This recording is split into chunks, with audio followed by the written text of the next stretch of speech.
Go. Okay. Howard, are you Tom Hanks? Are you the character in Biggs? Who are you? Oh, I'm a game master for Nintendo of America, and basically I play games, evaluate all the new games for them. How did you get a job like that? I was in the right place at the right time. I started working at Nintendo about 8 or 9 years ago, and actually I was working in the warehouse shipping Donkey Kong video games, but I was always very upfront with ways I thought we could improve our games and make them better, and I guess somebody listened, and next thing you knew I was evaluating them. So does that mean that you are that you're a kid yourself, that you just have this in on how these kids think? People used to think that to play games you had to be a kid, but that's not necessarily true. You just have to want to have fun. And I really enjoy having fun playing games, etc. And I think that's why I do good at it. Well, now, I asked you before, why does Nintendo have such a jump on everybody else in terms of all of the things that you have as products? I think that's because we really focus. We're focused on fun. We want to deliver fun. It's very easy to forget that and to do other things and maybe get worried about whether the box looks right or different things when you're making a game. But the bottom line is it's fun to play. And so everybody works towards that common goal, and that makes certain that what we end up with is something that's entertaining. Okay, now you said that you've got the pulse on fun. All right, what is it that kids want? And when you're out there and you're trying to climb into their minds, how do you describe a 12-year-old and what they're looking for? To play games, typically you're going to challenge yourself. And you want to also be able to reward yourself eventually. It's no fun to challenge yourself so you can't attain anything if it's too hard. But you don't want it so easy that you could just get it anyway, that anybody could do it. You want to be challenged, and you want to be able to get that reward. You want to know that you're a Superman or that you're a super player. And I think that's very important for people when they're playing, to feel like they get a sense of mastery when they're playing games. Okay, why is that important to a kid? When you're a kid, I think a lot of times maybe adults will have the upper hand, and they're the ones who can hit the home runs over the 480-foot mark in the play field, or they're the ones that can hit the driving wedge on the golf course 280 yards or something. But when you're a kid, typically video games are your area of expertise, and the opportunity to show up a parent or show up somebody who's older than you is really neat and fun. The ability to take somebody who's maybe 3 years older than you, yet you can play games better than they can. That's neat. All right, so I'm picturing all of you sitting in a corporate boardroom out there in Seattle, if you have such a thing. Okay, how do you arrive at your decisions? To decide, any one particular decision is tough.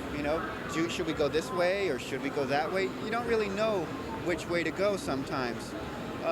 And the bottom line, if you're focusing on something, is it makes it easier. So when I say we focus on fun, we can say, well, would it be more fun to do this, or would it be more fun to do that? If you don't know, if I don't feel inside, would it be more fun, then we go out and we ask people. We get their input on what they think. Okay, now people, are you asking, do you have a little stable of kids that you go to, or how do you get this information? It's kind of secretive, but we do have a lot of people involved in the evaluation process. I mean, regularly, every game that comes into Nintendo is evaluated by a lot of people. And we also do, part of those people that do the evaluation are kids. We have kind of a secret place that they do it. So are you in charge of them? Is that part of what you do? I can't tell you very much in this regard, but I work very closely with our evaluation system. Now, the criticism of games like this are that they're vacuous, that kids are spending hours and hours and not enough time on quote, more valuable things. What do you say to that? Many people have said on occasion that because video games are associated with TV, that they therefore must not be productive or good for you. And I think that now that TV's been around for so many years, people are realize that TV can provide something that's very entertaining, whether it's a neat movie or whether it's rock video or who knows what, or video games. We provide the opportunity to have interactive experience to reward and challenge yourself to enter a whole new world.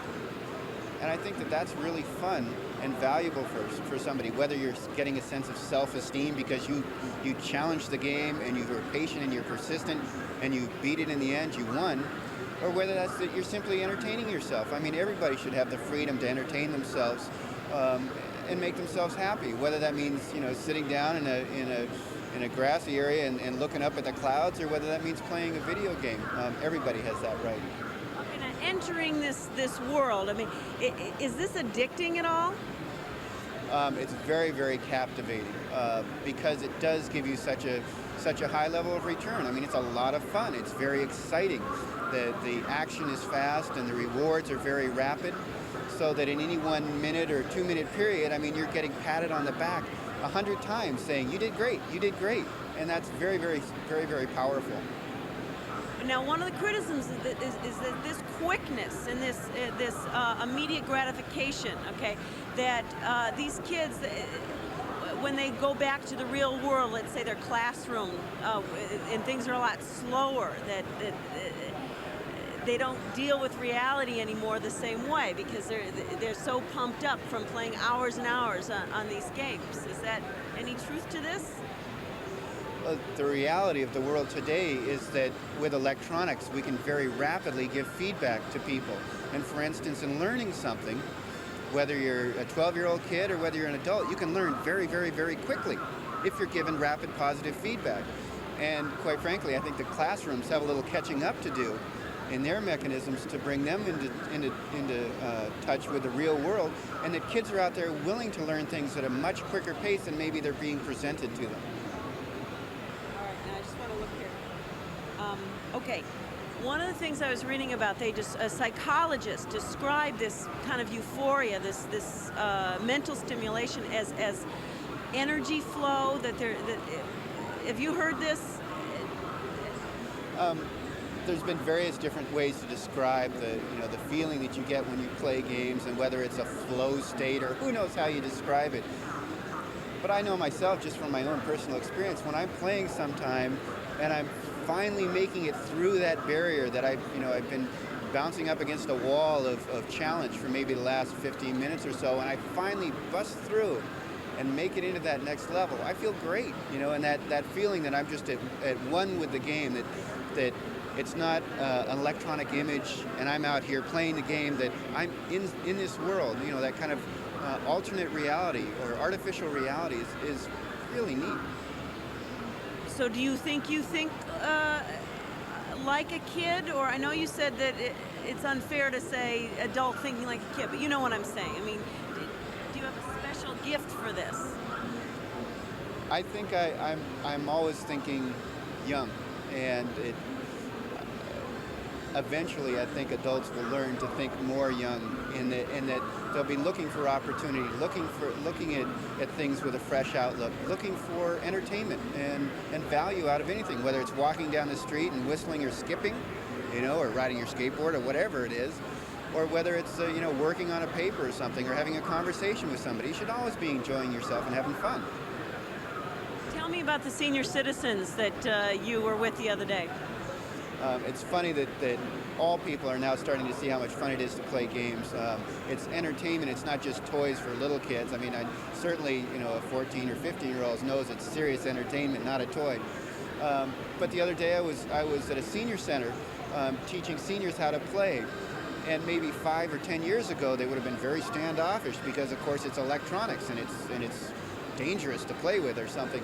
And yet they were very, very open to play the games now. And I think it's kind of a change in perspective that for adults, it's now acceptable to be entertained with video games, and they have a lot to offer. And these grandparents jumped right in there, and they couldn't wait to show their grandchildren, the new skills that they'd learned. It was neat. Do you think the games are too violent? The games themselves have to have a rapid positive feedback to them, and that means high action in many cases. We try very hard to ensure that the games don't have gratuitous violence or something like that, because that doesn't do anybody any good, and quite frankly, it doesn't make the games any more fun. what makes the game fun is the excitement and the action that's provided, like Indiana Jones. You know, in Indiana Jones, when he's galloping on that horse or hanging off of the front of that turret on the tank as it's barreling along, it's exciting. It's got nothing to do with showing any blood or any blowing up or of body parts or anything like that. It's just the excitement of the moment, and that doesn't need to be violent. For all those reasons, is that why it's more popular with boys than with girls?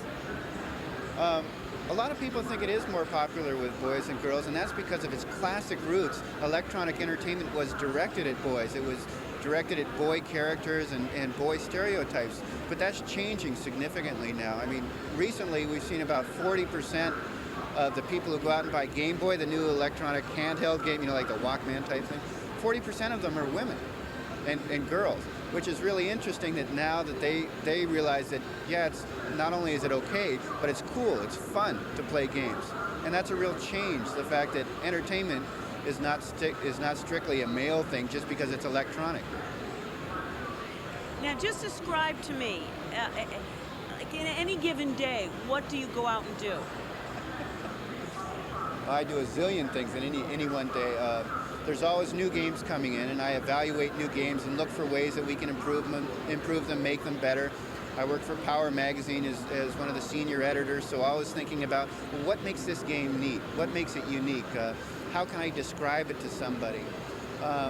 Working on things like the Power Fest, a promotion that we have where you can go and have the Nintendo World Championships that's going around to cities around the country.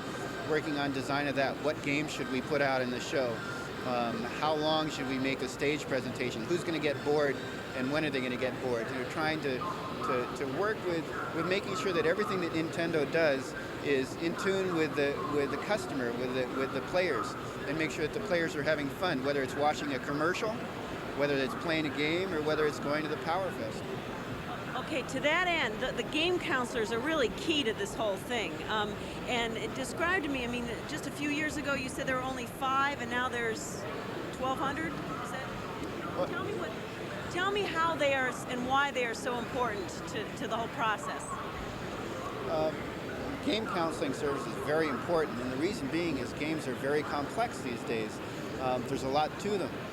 And when we first started, maybe in '85 or '86, there was only 5 of them. I remember we transferred five people out of the customer service area into game counseling, and then it was really neat because they get to spend all day on the phone answering gameplay questions. These days, of course, they've got these high-tech phones that rest on their head, and they can sit there with it and play games with their hands while they've got their headset on, and they can look at their computer terminal. And the objective of them is to make it fun for people to play games. And sometimes you get frustrated when you're playing a game, especially after you've tried the same thing over and over for maybe an hour or so, and you can't figure out how to get ahead. And game counselors are the ones that sit there and they go, well, what did you try? Did you try it this way? Maybe you want to try it that way a little bit, and it'll help you out a little. They kind of guide you into the game and help you enjoy it more. All right, let me just run over here with my notes.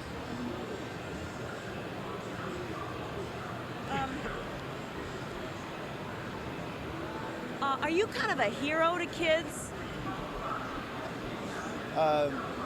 Maybe to some. Hopefully not to too many. I mean, I'm just like anybody else. I play games and I have fun with them. I am in Power Magazine in the Howard and Nestor character. That's me, Howard. I do a lot of work going out on the road and telling people when we come out with new products, explaining to them. I explained to them what Game Boy was all about. And I expend a lot of energy doing things like that. But I'm not so much a hero. I'm just a regular guy. Do they ask for your autograph? Yes, I've penned my name a couple times. Yeah. And is there going to be a movie made about you, or will you be worked into any of these? Who knows what the future holds? We're going to be here forever, the way I figure it, and there's lots of opportunities in the future. So you don't think you can grow old or grow out of this job? I can't see how you could grow out of the entertainment industry. I mean, you're always going to be entertained, whether you're lying on your back at 90 years old or whether you're just a young buck like me. I don't even even know you should even call it a job. It's more like a mission or a calling. Would you agree with that? In any job that I've ever had, I've always made it fun. Whether it was flipping pancakes and flipping them 3 times in the air, or whether it was loading trucks when I first started working at Nintendo, and today, working in product development in the magazine and evaluating games. You always got to have fun, and no matter what it is you do. I think that's it.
I was never. Go get it.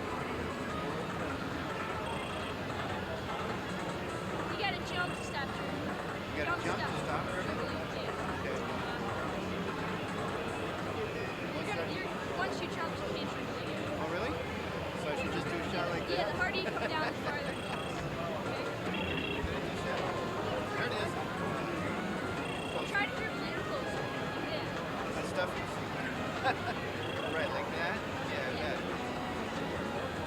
And you hard, you go like bam, you like really hard. Okay. You do the same one? It's not lefty like that. Yeah, I do left. Is it this one or is it this one? I wonder what you do if you're left-handed. Can you stuff a shot? Yeah, all right. It's just a question.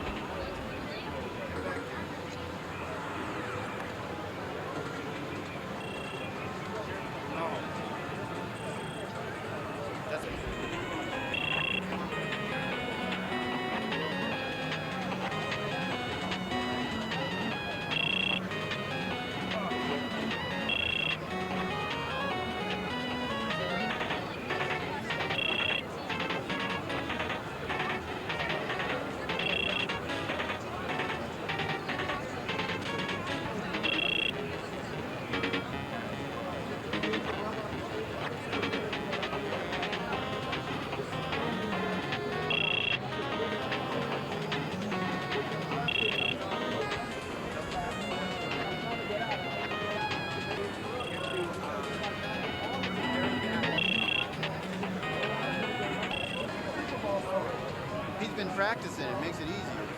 Get up there.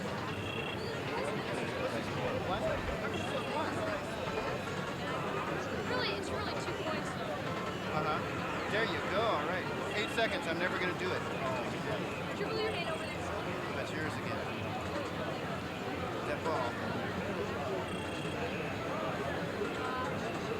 Play again. You said I'm going too fast or too slow, do you think? Hold it over this sensor right here.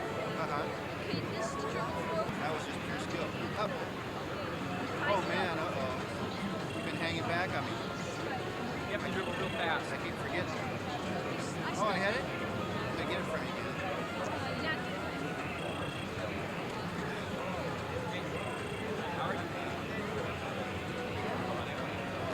Get up there. Oh, uh-oh. You're in the lead again. That was a quick one. I'm just going for that. I wanted to feed it to the man on the inside. Yes. Wow, you can steal the ball. Oh, shoot that. So you're coming across the sensor. You want me to go up and down, huh? I'm afraid I'm going to hit somebody.